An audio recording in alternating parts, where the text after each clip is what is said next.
could be quite miserable. But the upside of it is ultimately more and more people begin to get the point of why they lost the election, and so the party gradually returns to sanity in those circumstances. And so there's an advantage in that. Well, unless, of course, it doesn't. That's true. Here we are again then. It's How to Win an Election with me, Matt Chorley, joined by New Labour Mastermind Peter Manson and Polly Mackenize, former Director of Policy for Nick Clegg, both in the studio. Hello. Hello. Hello. And beaming in is Tory Brainbox, Daniel Finkelstein. Hello, Danny. Hello, Matt. Nice to have you with us. Now, if you want to, you can email us howtowin@thetimes.co.uk. In particular, if you want to send us your version of the theme tune, loads of people have asked for the sheet music. Ooh. No one has yet managed to match the success of your husband, Polly, and his... Or Danny's son. Or Danny's son, the Barry White versus Morrissey mashup. But we have been sent, which was going to work really well in an audio format, our first fan art from a listener called Kim. I hope this message finds you well. My name is Kim, and I'm a huge fan of your podcast. Inspired by your work, I created a piece of fan art that I would love to share with you. Look forward to every new episode. We'll continue to support your amazing podcast. So this is it's a sort of jaunty, sort of cartoon style pop art. Is it pop art almost? It's very Andy Warhol. So. Very Andy Warhol, exactly. Yeah. Or was it the other one? Roy Lichtenstein. Yeah. He had dots, I think. There's me saying how to win election. Polly says persuade the doubters. Peter says work very hard to try. And then it's got trolling a bit and then shifting the agenda, says Danny. So there we are. I'll put that on the social media platforms if anyone else wants to get in touch with any art. Well, surely we could have a colouring competition because we're all in That's true. Black and white outlines. So I'll put this on my Twitter and Instagram, and then if people want to print it off, colour it in, and then send it back to us, then frankly they need to take a long, hard look at themselves. I once did a colouring competition at party conferences when I was running Demos. Did you? Politics had got very antsy. It was when Corbyn was in charge and government kept breaking the law, that sort of stuff. And so we thought a sort of mindfulness colouring challenge. So we gave out crayons. Peter's looking at me very sceptically. Oh, dear. We gave out crayons and colouring sheets designed by my colleague Alex Krasadomski-Jones. And what were you colouring in? The outline of a social care reform? Well, it was a lot like that actually. It was sort of line drawings of sort of Jeremy Corbyn and Boris Johnson and Tim Farron, that sort of thing. Colouring in the picture of Tim Farron. Peter can't believe that I exist. Very subversive, very insurrectionist. I'm the serious one, If we put this up online, maybe Ed Davey will enter it as an election stunt. And he'll do colouring in. Yeah. Here we are. So there we left? are. That's posted. That's live. I know he's 3 weeks left. Have you been surprised, Polly, by Ed Davey's enthusiasm? You worked for him. We thought the most embarrassing that ever happened once did you let him walk around for a week without with a hole in his trousers. Well, it wasn't entirely my fault. I'm not surprised. I mean, Ed is. I think it's been really nice to see him talking about his personal story, his family life. I mean, to have been a carer in your life 5 or 6 separate times is truly remarkable. He's an honourable man. He's a decent man. And yeah, he can be a bit silly. But anyone who's sung at Glee Club is a bit silly, right? I think it's a sort of thing that as a rite of passage for a Liberal Democrat. Peter's still shaking his head at me. These young things. Your work will be complete when you've taken Peter to Glee Club. Oh no, I want to take Peter mini golfing. What is Glee Club? What is Glee Club? The first rule of Glee Club. We don't talk about it. Go on, Daddy. To inject a slight element of seriousness is a discussion of his campaign.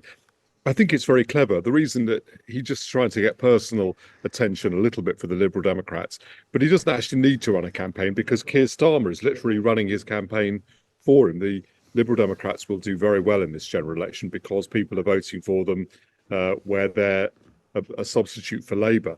So the campaign's really being run by Keir Starmer, and Ed Davey is providing pictures. I thought they could get 40 or 50 seats at this election. That may be an underestimate. It may be that they're going to take over from the Conservatives as the opposition party. The Conservatives are really trying to make that happen, aren't they? It's not impossible. And obviously, Peter, it's not something that you should want, not only because of the consequences for the growth of populism on the right, but because you will then have a main opposition attacking you entirely from the left, which is the position the Liberal Democrats have in relation to the Labour government. And that'll be harder for you to defend. I thought they'd given up that caper. I thought they were now sort of move more back towards the centre, but they could go in any direction. They are, after all, Liberal Democrats, so you don't know where they're going to end up. If there's nothing that they think that you couldn't think of being the shadow cabinet, but their critique of Labour will always be, you're not pure enough, you're not going far enough. I don't think that's correct, actually, Danny. I think if we were in a situation where the Liberal Democrats essentially became the official opposition and the Tories went off to the right, the space would be in the centre. And Ed Davey is a minister was a minister in the coalition government, was a business consultant working on post offices in South America in his 20s. He is a serious sort of economic liberal, actually, and so it's certainly true that a lot of the Liberal Democrat attack through the Labour government during the 90s and early 2000s was from the left, opposition to foundation hospitals and things like that. And it's certainly true that the membership probably dominates that worldview. However, there is still a kind of tranche of sort of orange book liberals that you would call, and it's perfectly possible that Ed Davey would take them in that direction, especially as the constituencies that they would hold in that scenario would be in the southeast of England, in the southwest of London, prosperous, affluent places where centrist liberaliness is probably more of a draw than radical leftism, which the Green Party will take up. But it's an anomalous situation because they'd be the main opposition to a government they don't actually oppose, and so they would be creating an opinion which would be synthetic to a large degree. And I've just noticed what they've done in the House of Lords, where I watch how they vote. Occasionally the Labour Party will give up voting against government proposal at some point, and the Liberal Democrats will still be doing that, and they will be a group of MPs elected primarily because they're not Conservatives, in other words, because they were the left alternative in their constituency. So I think both by sort of tactics and by nature, that'll be where the critique come from, insofar as it's a critique at all.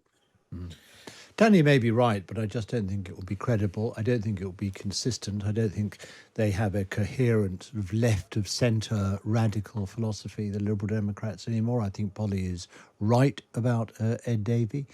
And for him suddenly to lurch off in some sort of Charles Kennedy direction just would not be plausible for him. It was not. I mean, so first of all, I would defend Charles Kennedy against lurching off. He didn't. It was a perfectly respectable position with a liberal tradition. I didn't say it wasn't respectable. Lurching, no, it was with a liberal is perfectly respectable. No, I didn't feel it was a lurch because Paddy Ashdown wasn't too far off that position, so I didn't feel it was a lurch. And the one who took the big gamble and shifted the position was clearly Nick Clegg, rather than either Charles Kennedy or Paddy Ashdown. So we'll obviously have to see, but I don't say they're going to go far to the left, but it'll be where the critique comes from. And if you don't think, and I don't think, that Keir Starmer would just abandon the centre position he's won the election on just because he won it. Danny, can I ask you a question? I think Can I ask you a question? If the Conservative Party, your party, went off in this sort of Farageist direction and Farage sort of engineered himself into the Conservative Party and took it over in that way, could you ever see yourself in the Liberal Democrat Party? No, I wouldn't join the Liberal Democrats. No, I couldn't. But you were in the SDP. Well, but the whole point was the SDP. So two things. First of all, I didn't want the creation of the Liberal Democrats because I thought it would be a party effectively, in the end, indistinguishable from Labour. And secondly, I think that's exactly what it's become. And also, to be quite honest, if the Conservative Party fails, and that is, fails to be a party of the centre-right, and I can't imagine it returning to that, then I don't think I'm in the position to want to join another political party anyway, Liberal Democrats or anyone. Just retire to the Scilly Isles. That's what I'd recommend. Sounds lovely. Yeah, exactly. Who doesn't want to do that? It's an interesting question, though, Peter, and this is clearly one that is live amongst senior civil servants, is what happens if you have a large Labour government and then sort of almost three groups of sort of not large number of Labour MPs, large number of Labour MPs on the government benches. And then sort of probably the Conservatives is the biggest party, but then a decent chunk of SNP and a decent chunk of Lib Dem. And so actually, what you do end up is with Keir Starmer announces we're going to spend £10 on something. The Tories probably say, well, we'd spend £1 less, and you've got two other parties saying we'd spend £1 more, and then potentially Jeremy Corbyn saying you should spend £10 more. Sounds about right. I think you got Keir Starmer right in the centre doing the sensible thing. Well done, Matt. Sitting on the fence, splitting the difference. No, not sitting on the fence, just coming down to where the country can afford, where a Labour government can make a difference without breaking the bank. I think we certainly think, that's the right position. Well, I certainly think that's the right position for Keir Starmer, should he get himself into those situations. I mean, obviously, the one player in that that you didn't mention in that scenario is reality, and reality would be the strongest. The strongest dictator of what a government does on tax and spending is that. If only the Conservatives remembered that reality exists, we wouldn't be in this position. Correct, but that is precisely and exactly the argument I used during the leadership election. I said of Liz Truss, I said if that she can get herself elected, but then she'll have a battle with reality, and that battle will be harder to win. Reality did not respect her mandate. No, she was out within a month. Reality, along with the reality, was part of the because touch Metropolitan Elite. Well, recognising reality is a key attribute of centrist moderation, and I think at parts, even at parts of period of government, Conservative Party did not respect it. By the way, based on my experience in Islington North on Saturday, I do not think now that Jeremy Corbyn is likely to be elected. I found on the doorstep overwhelming recognition of and support for Praful Nagrund, the Labour candidate. I think people in Islington, by and large, feel that Jeremy's had his time in the sun. He's had his moment in the sun, and it's best time he retires. You're going to set everyone off again. So the interest of... So Praful Nagrund, I think, will be back in Islington North. Okay, but can I ask you a question, Peter? But before you do, Danny, because we have to do this, because we're on the radio, we have to say that the Lib Dem candidate is Vigas Agarwal. Jeremy Corbyn is independent. Conservative is Karen Harris. Paul Josling is, I think, an independent. Green is Sheridan Cates. Labour, as you heard, is Praful Nagrund. Reform UK is Martin Nelson. We respect the law as well as reality here. Sorry to make you go through that. Well, hopefully I'll deter you from doing it again. But Peter, can I ask you this question? Another 18 days. When it comes to the general election result, you're always very careful, even though it's obvious to all of us that there's going to be a Labour government. You've always been very careful. We've got to whenever you vote, and the polls aren't real votes, and anything could happen, and all that stuff. But now you're very confident in a particular seat. And by the way, I've picked the same up from other people, so I'm sure you're right. That's not what I'm arguing with. I'm just wondering why you've abandoned your normally cautious approach just in this one constituency. But just because I knocked on all those doors, and that's the conclusion I reached. But I don't want to trigger Matt again with another long list of alternative. So candidates. what happens? Somebody opens their door and finds Peter Mandelson on the doorstep. Ooh! Don't I know you from television or something? Or the podcast. Did you find a podcast listener when you went to your door? Certainly found podcast listeners. And the next day I was out somewhere else, and a woman came running up to me, threw her arms around, and I said, I absolutely love your podcast. There we are. And Danny and Polly are fantastic. You're not bad either. Great. Thanks, Peter. And then, of course, there's Matt. Yeah. Well, I'm the one who gets sent the fan art. Right, up next, we're going to talk about going into government and how an incoming government might win with the civil service. We've also had some policy suggestions from an 11-year-old. Now, let's talk about, to some extent, this is what you do after you've won an election, but the question of an incoming government and the way that they might deal with having a big majority. And what being in a small majority might look like. So this is former Tory leader William Hague was on Times Radio this morning, who also has a certain amount of experience of leading a very small official opposition. Here's what he had to say. I led the smallest opposition in post-war politics in 1997 to 2001, when we had 165 opposition MPs in the official opposition. And I've written about how pretty difficult, but just possible, that was. But once you go down a lot below that, well, then really there are very few opposition members on the select committees of Parliament, can't really shadow in depth any of the government departments. So you'd have 5 years really where a government could do more or less anything it liked without much exposure or questioning. And that's bad for the country. And Danny, you were obviously there advising William Hague at the time. It sounds miserable. It was it was very difficult for the party to raise money, for instance. I always remember there were people in reception waiting to see whether they could get paid. And the big thing that you take time to adjust to is the fact that nobody's paying much attention to anything that you say or do, which comes as a relief to the general population, but a disappointment to the party that experiences it. So yes, it could be quite miserable, but the upside of it is ultimately more and more people begin to get the point of why they lost the election, and so the party gradually returns to sanity in those circumstances, and so there's an advantage in that. Well, unless, of course, it doesn't. That's true. The crucial, what Danny's just said is, they start to understand why they've lost, and it, for the Conservative Party, they're going to have, potentially lost quite a lot of seats, partly because Reform get quite a lot of votes. We don't know the scale of that, but it will therefore be really quite easy to tell a story that says that the path back is to reclaim those Reform votes by adopting Nigel Farage, going in the sort of the radical right direction. And the risk is that the Conservative Party will have so little funds that it's not even able to do the kind of research or analysis to actually build a proper understanding of what the path back might be. And so they will just go with that sort of the hunch that the solution is to move to the right instead of to move to the centre, which is, in fact, the only place that you ever win elections from. Peter, you've always got experience of this in the mid-'80s. When you first joined the Labour Party, in our previous near-death experience, you mean?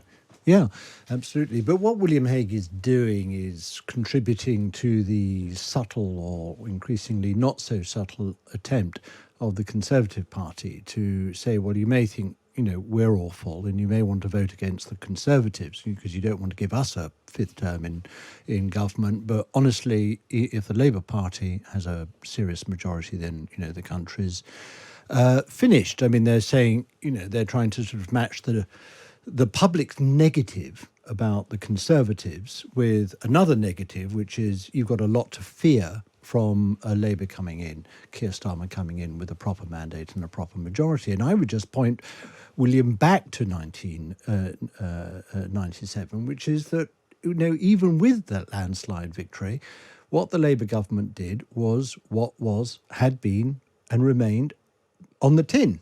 It didn't depart from the manifesto. The manifesto was the manifesto. We didn't tear off in some radical madcap direction. And I firmly believe that Keir Starmer won't either. What it will give Keir Starmer is a huge bolster his personal authority in the government and over the parliamentary Labour Party, but it will also give him the votes to see off anyone within the Labour Party who wants to try some alternative approach on the government. I mean, those on the hard left who want to become the tail wagging the dog, and a good majority will make sure that never takes off.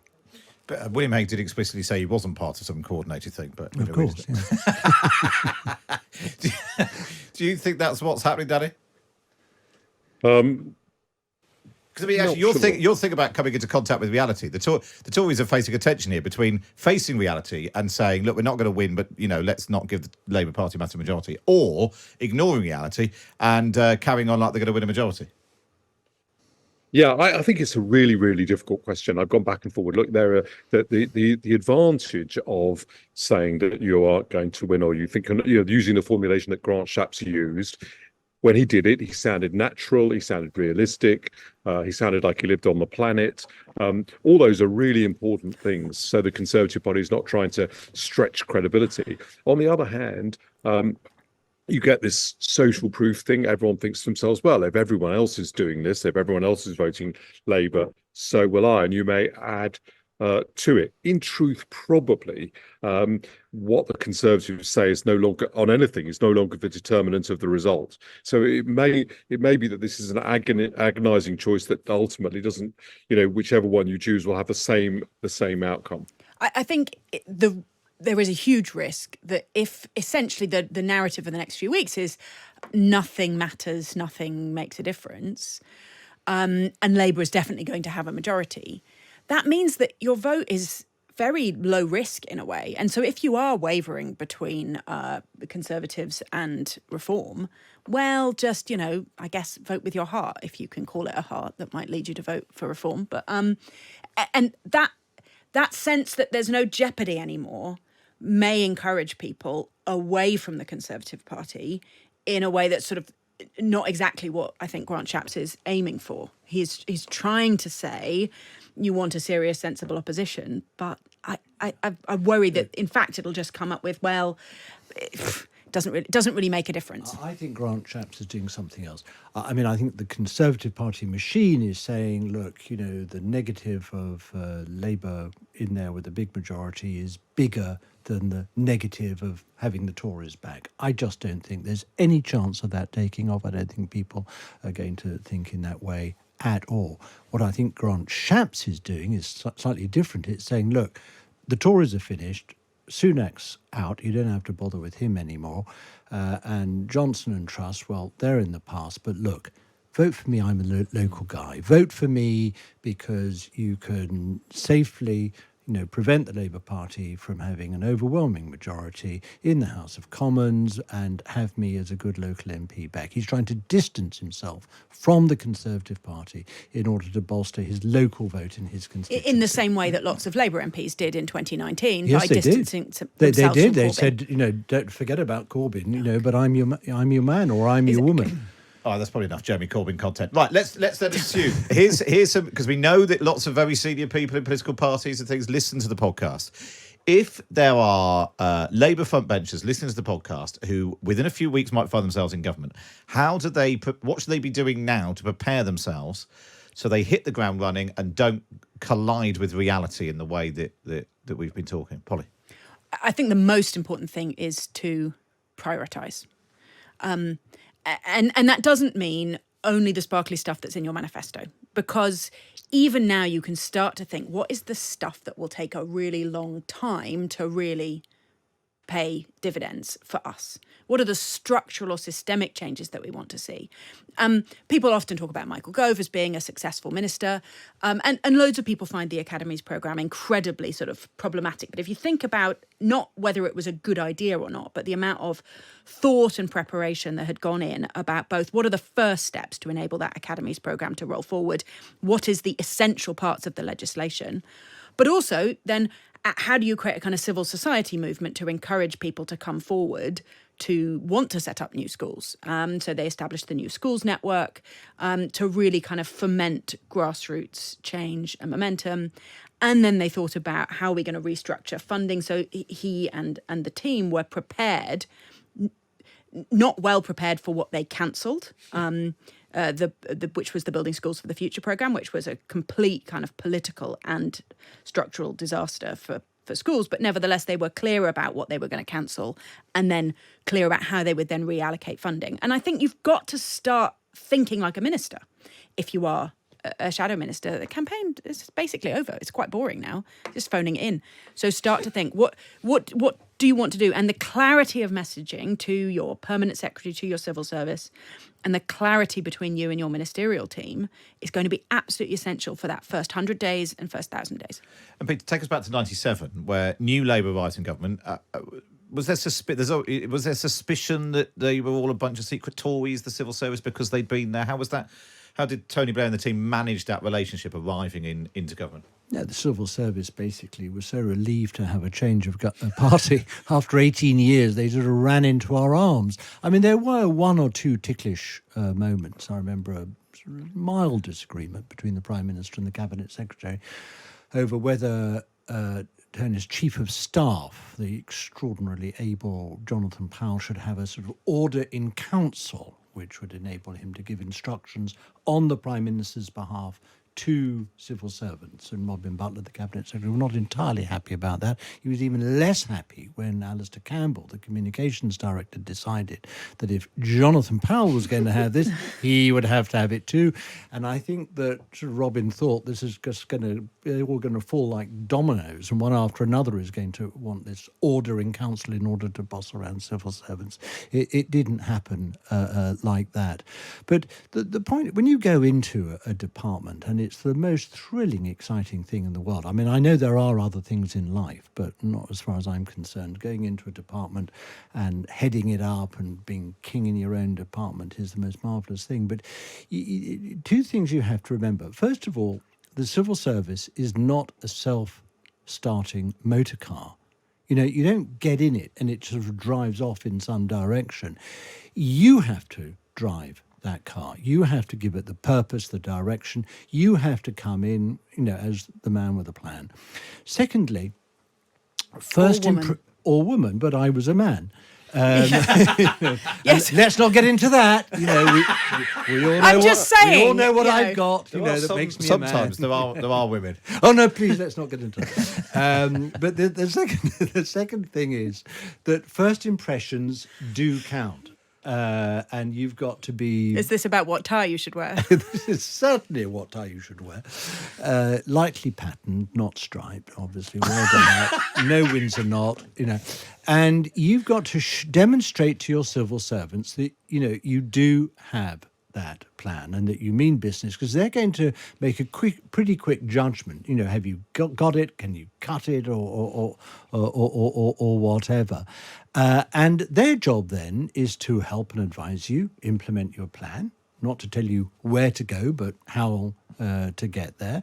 They will, as I've said before, try hard to stop you doing stupid things. But if you insist on doing stupid things, they will then help you clear up the mess. You know, they're wonderful. And just, you know, I've got a lot of experience of coming into government as a new minister. Remember that my forays into government were interspersed with various downfalls. You've had several arrivals. had several arrivals. And I remember when I came back in 2008, when the banking crisis came, and I had to come back from Brussels to that linen suit to join Gordon Brown's government. And I arrived at my department, and the civil servants, you know, all crashed down onto the foyer of the department and clapped and cheered me in this sort of Winston is back moment.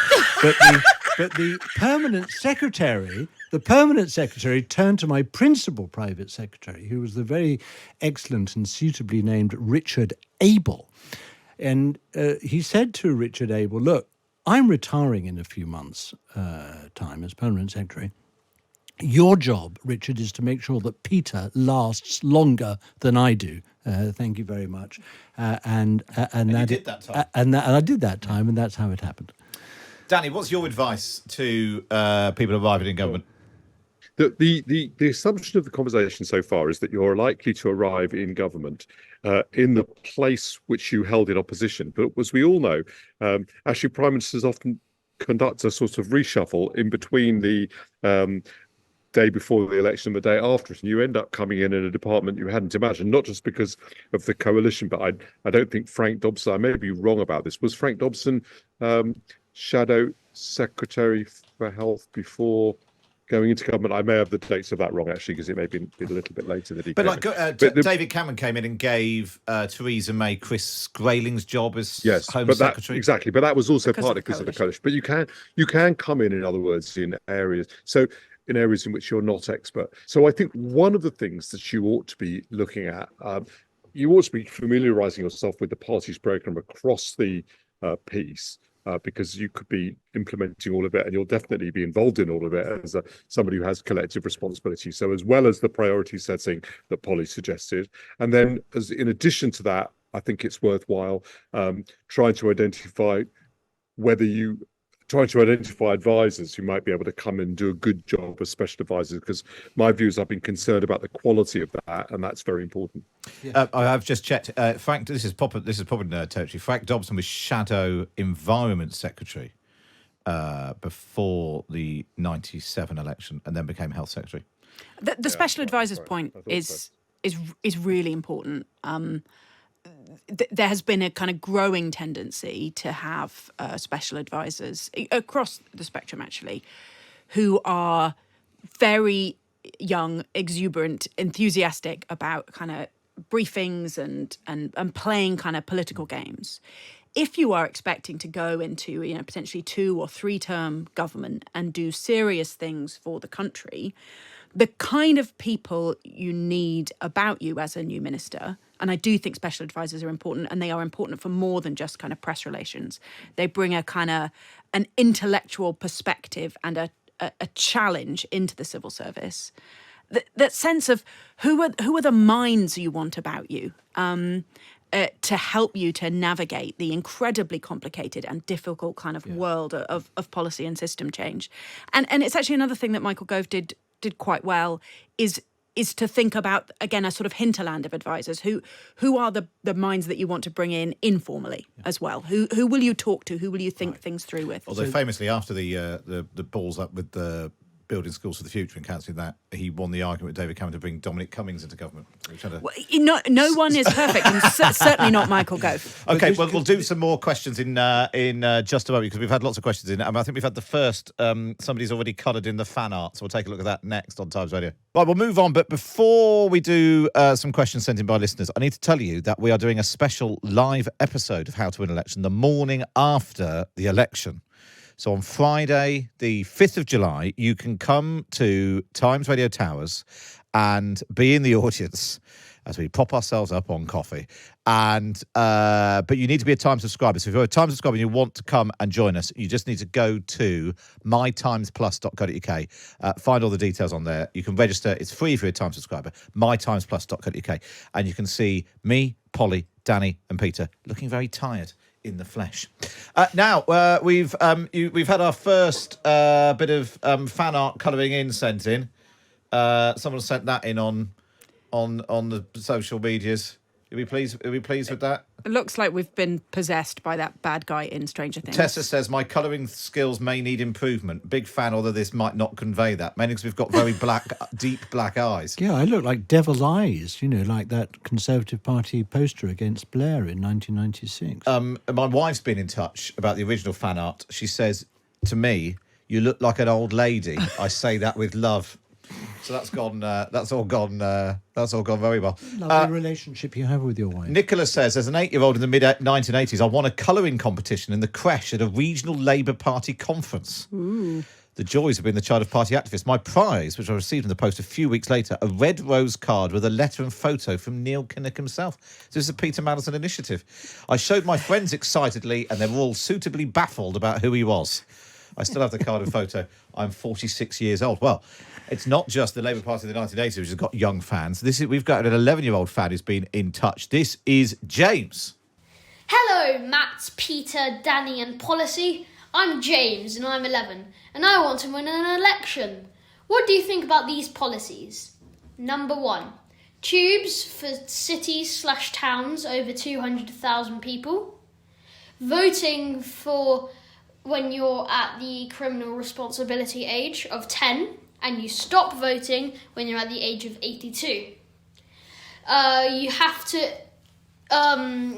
to attend D-Day celebrations if you are an ex-Prime Minister or Prime Minister to the very end. We are going to join the EU so I can open an Amsterdam sweet shop.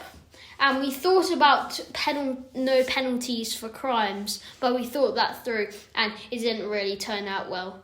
Thank you. Bye-bye. Thank you, James. James. Well, what a guy. This seems like a bit of a Policy Mackenzie fan zone, this. Yeah. I mean, he doesn't go full votes for babies, but votes from 10. You must be on board with that. Totally in favour of votes from 10 and votes for babies held by the parents until 10. Perhaps we can compromise on it. Agreement. I'm not so sure about not voting after the age of 82. I basically think that voting is a sort of inalienable right. But again, maybe we'll just compromise at 102. I wonder whether that was aimed at you, Peter, because you're nearly 82, aren't you? Thank you very much. Age of 80, I'm washed up. I have to leave the House of Lords, apparently, under the Labour Party's manifesto, under the reforms of the House of Lords. To make space for me, Yeah, policy. You can take my place. It is a disgrace that you're not in the House of Lords. It is if we're going to have it. Well, I'm open. Yeah. Well, By the way, Danny, any of those policies take your fancy? Tubes for cities or towns where there are 200,000 people, votes at the age of 10, no penalties for crimes. Maybe I wasn't quite their target market for that policy program, but it was a fine effort and as good as any of the manifestos we've had in front of us. So I was really pleased to hear it. As far as the idea of Polly being in the House of Lords, of course, up until now, the Liberal Democrats have had a cap on the number of peers in the House of Lords because they had almost no seats in the House of Commons. But if that changes, well, you can see the Liberal Democrats being able to appoint peers again. Polly's moment. Well, except for, of course, I'm Polly not a is no member. longer a Liberal Democrat. Well, sorry, you have to rejoin the party. Danny, have you still got the Santa costume in the carrier bag where you borrowed it, the ermine? I did. We'll have a No, I haven't. I had to return it. So I crowdfund it. One thing to remember. as Peter will know. Go on, Danny. Yes, as Peter will know, you don't wear this ermine very often, and only the very wealthiest appears buy them. But I put this, and that I'd won one in a raffle, effectively in a sort of ballot for the few that are spare to wear for the state opening of Parliament. And one of our readers at the Times said, well, he was a hereditary peer and no longer needed his, and would I like to borrow it for the next one? So I did. I borrowed it, and then I had to return it, which meant going to mails, boxes, etc., and finding a box for it. And when I took it out, the woman looked at it and went, "Ooh, a Santa costume." I hope somebody's kind enough to lend me a Santa costume. Peter wears his around the house all the time. Can I just make one serious point about the House of Lords, if you must. Matt? If I absolutely must, and that is, It's a constitutional abomination and should be replaced with a democratically elected chamber. Yeah, no, I wasn't going to say that. Oh well. What I was going to say was, if people are worried about a large Labour majority in the House of Commons, the House of Lords is there as a bulwark against a Labour government doing anything that isn't in their manifesto. The House of Lords does not have to vote for legislation for things which are not in a party's manifesto, and that's a very important break. If you wanted to strengthen the House of Lords stopping the Labour landslide from dominating politics, you would, of course, have an elected chamber which would have more power, would challenge the supremacy of the Commons. Stop anything being done. And this is the reason why I don't think Keir Starmer will do that, because he'll realise that having won this big majority, he'll have actually brought an end to his ability to use it just by that one act of replacing the House of Lords with the chamber that Polly suggests. I think if you are going to remove the House of Lords, it's better just to remove it altogether. But Danny, Keir Starmer has said that he will always put country ahead of party, so maybe he'll just do the right thing. We're testing the listeners' patience with this laws reform chat. I'm sure there are other podcasts available for that. Thanks so much for that. If you want to get in touch, you can email howtowin@thetimes.co.uk. There's Peter Madison, Polly Mackenize, and Daniel Finkelstein. And playing us out, Chris Markovitz, who you remember once played the theme music on his head, has now brought us the mouth trumpet.